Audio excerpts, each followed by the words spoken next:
Here we have a dual head CubePro. The mechanism here is the same as the CubeX. I know that nozzle 1 is okay, but nozzle 2 is having some issues. First thing I'm going to do is go to the control panel, and I'm going to go to the control jets.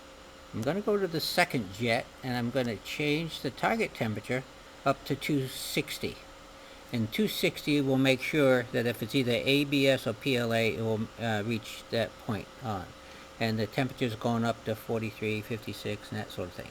The next thing I'm going to do is I'm going to use this tool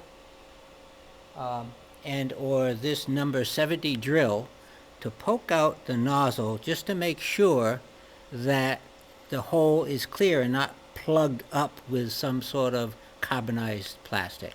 So I have to wait for this to reach the 260 degree, which now it's up to 175, that sort of thing. Okay, so it's up warm enough now so I know that I can take this tool and put it into the second head, find the hole, which is not always easy.